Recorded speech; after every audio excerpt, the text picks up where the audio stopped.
My name is Faithy Mai, and this is Hot Stuff Wednesday on The Breakfast Show on TSLNIGERIA TV. Today, we'll be discussing something really interesting. Now, a lot of stories have been making the rounds on social media, and we'll be asking one very big question concerning social media. Stick around to find out what the discussion is about. I'm not here alone.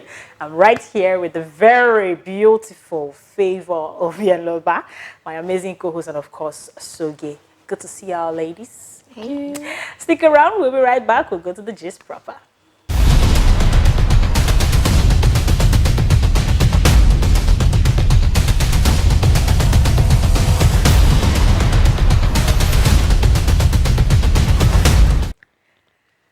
Welcome back. It's still The Breakfast Show and it's Hot Stuff Wednesday. Now today we are going to be looking at social media and people celebrating their wins on that particular platform. Now, a lot of people have recorded some success in different spheres of their lives, talking about business, talking about education, marriage, childbirth, to mention but a few. Now, some people are of the opinion that you do not have to come on social media to celebrate your wins because of evil eyes. Now, I have my ladies in the house today, and we'll be asking ourselves these questions and answering the questions, of course, whether we should or should not celebrate wins on social media for several reasons, evil eyes being one of it. Now, how did we come about this conversation? Let's take a look at what Regina Daniels, she's the one we are going to probably be dragging on the show today. Regina Daniels posted on her stories. Now, she wrote, "Guys, I have a question. An ex-friend told me, Gina, you're posting your son too much. If it's not good there. There are evil eyes everywhere. I'm sure that's why he's not feeling fine, because at the time, her son Moon wasn't feeling fine." Now, so she laughed and said, "Nah, there's no such thing, because personally, I don't believe in that." She said, "It's true, it happens everywhere. Stop posting him like that." But you will not listen. I said, "I don't think like that. Besides, I'm a public person and my son is so cute, so I'm posting him to show off." Emphasis on show off.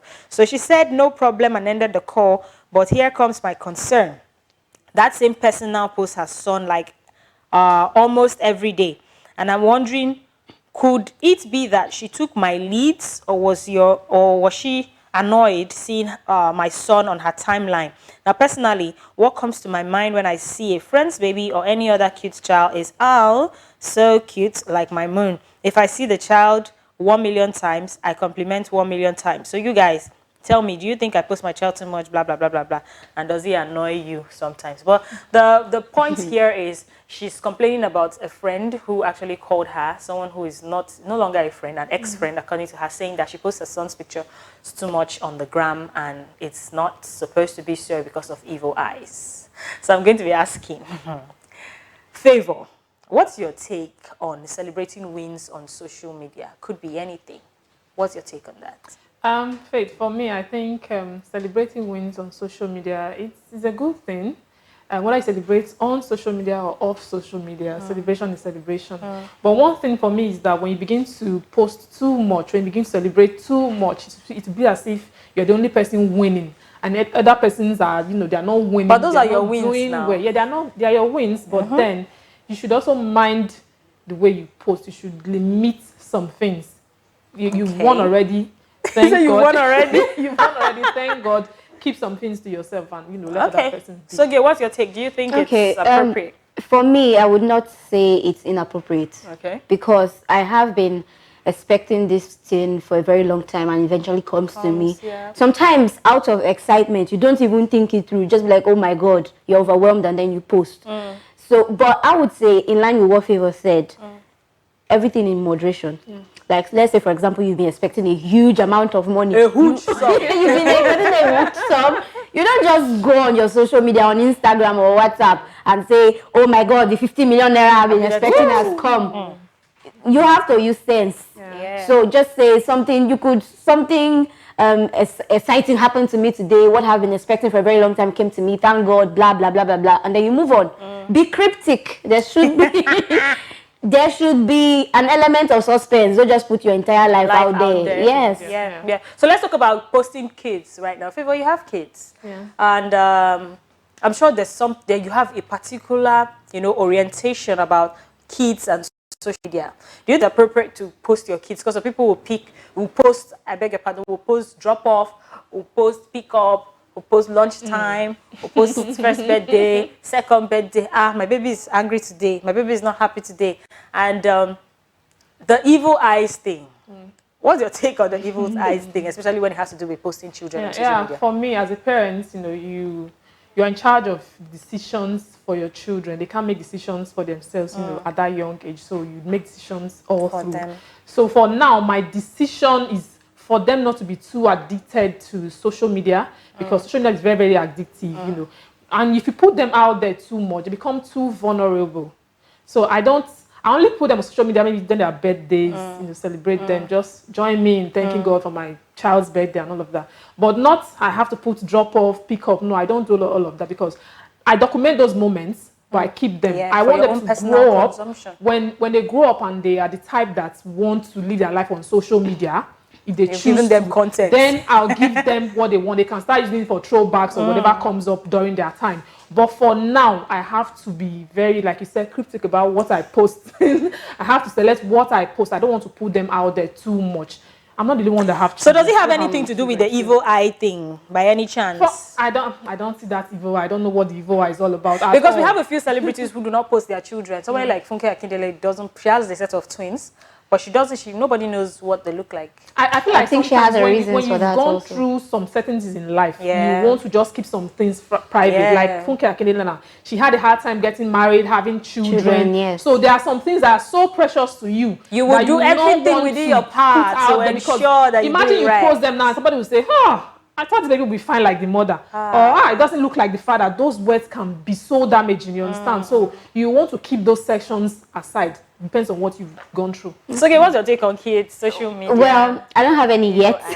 So I don't know how to say this right now, because I might say one thing now and then when I start having children, I do something else.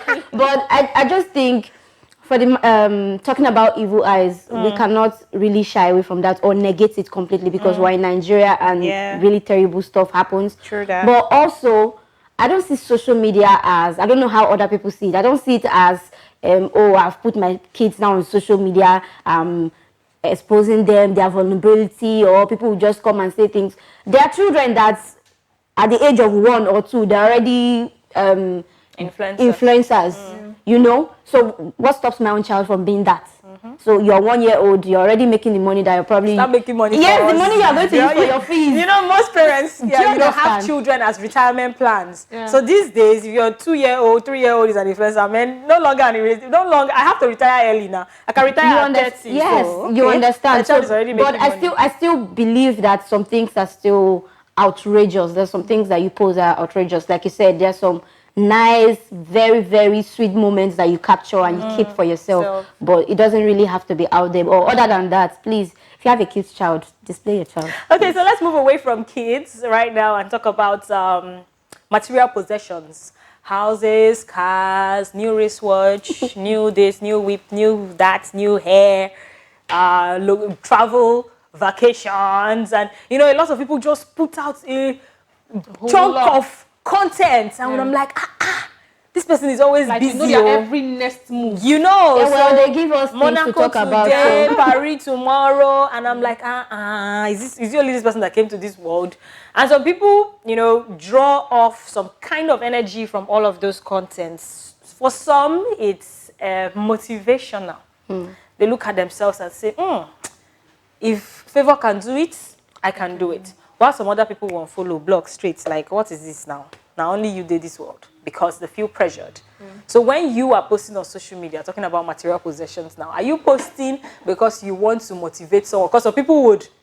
I saw a picture of Neo flying first class, saying that I wasn't the first in the class, but now I fly first class. Lord. So when all stuff like that happens to them, they attach a motivational quote. So are you the kind of person that will post your material win to motivate people or to pepper them, to pressurize people? Funny enough, I don't even post material wins. I'm not even like that social media person per se.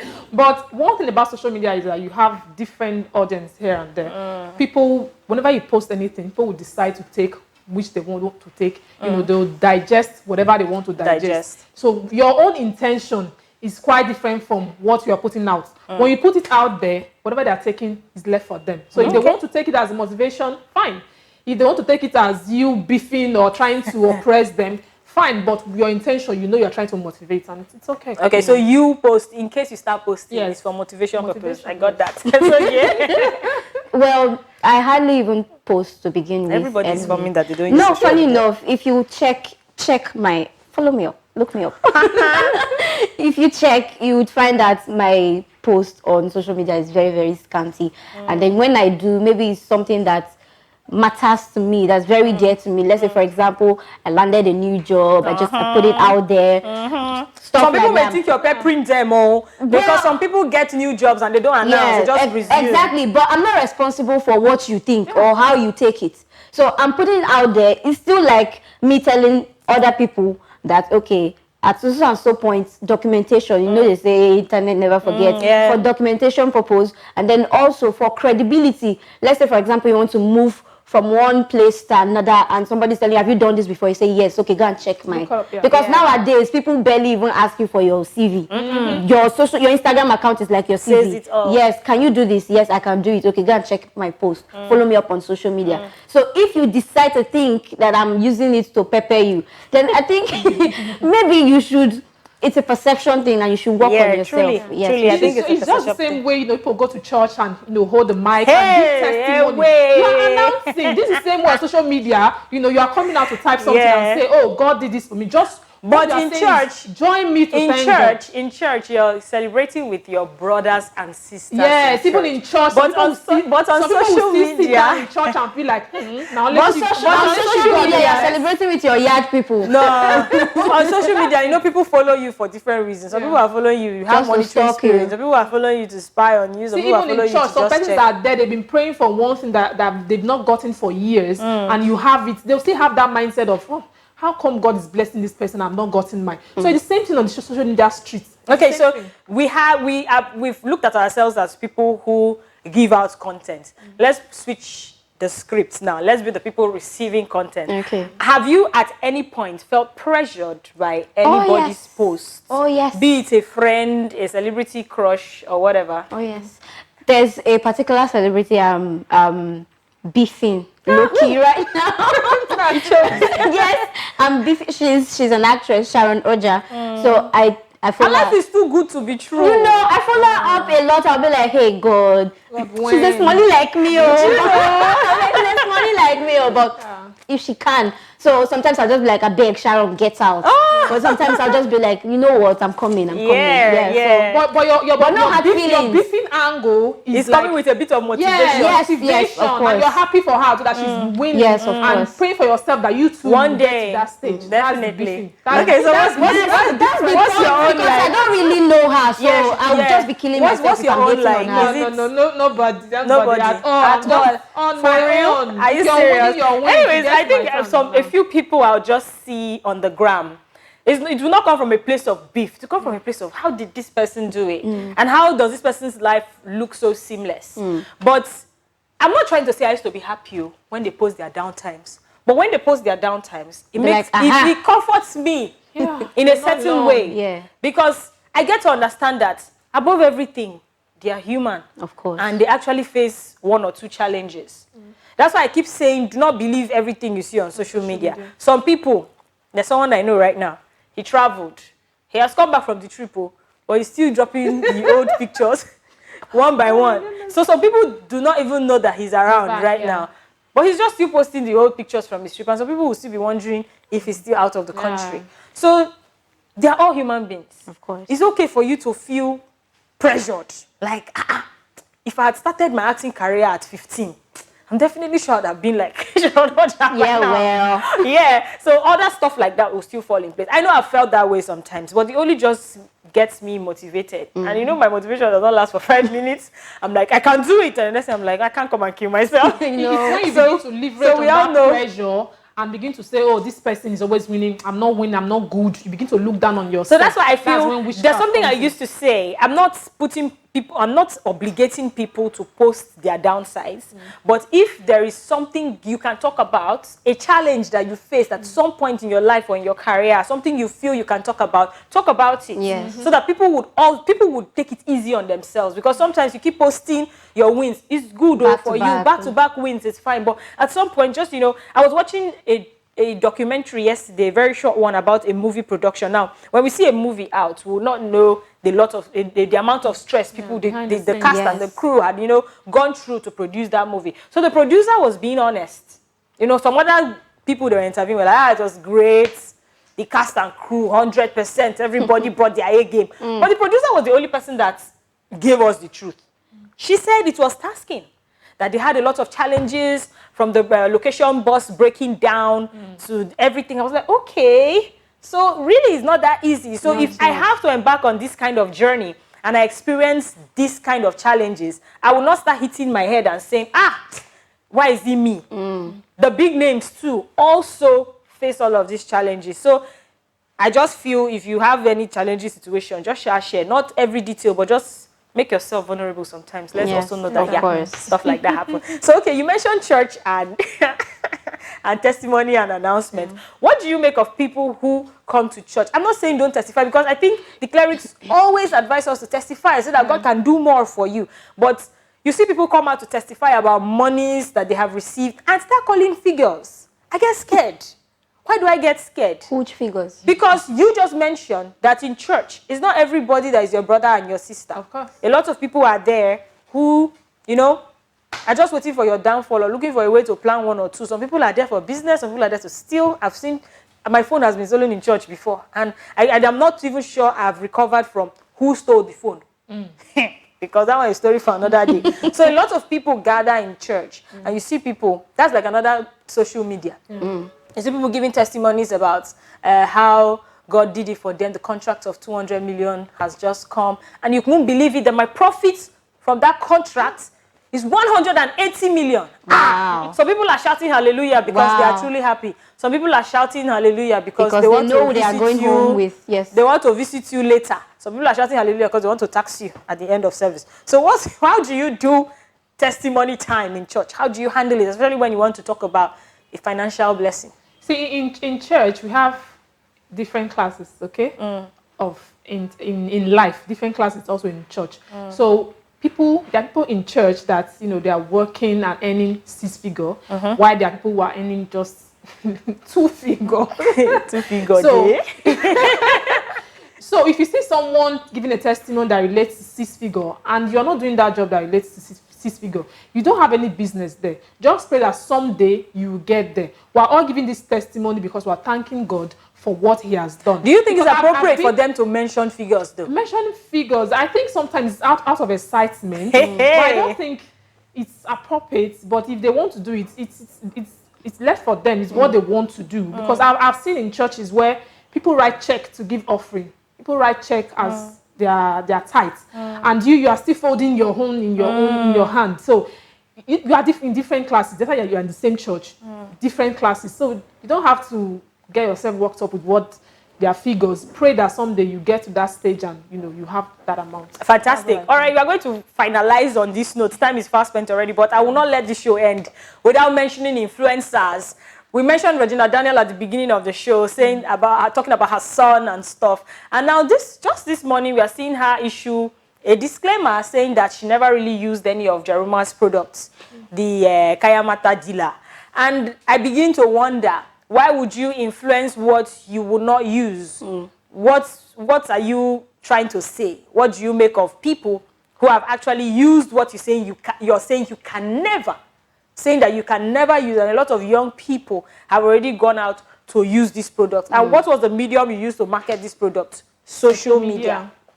Okay. So what's your take on influencers? Because for Regina Daniels to come out and say, hey, she would never use, meaning that several other influencers are not using the product that they're influencing.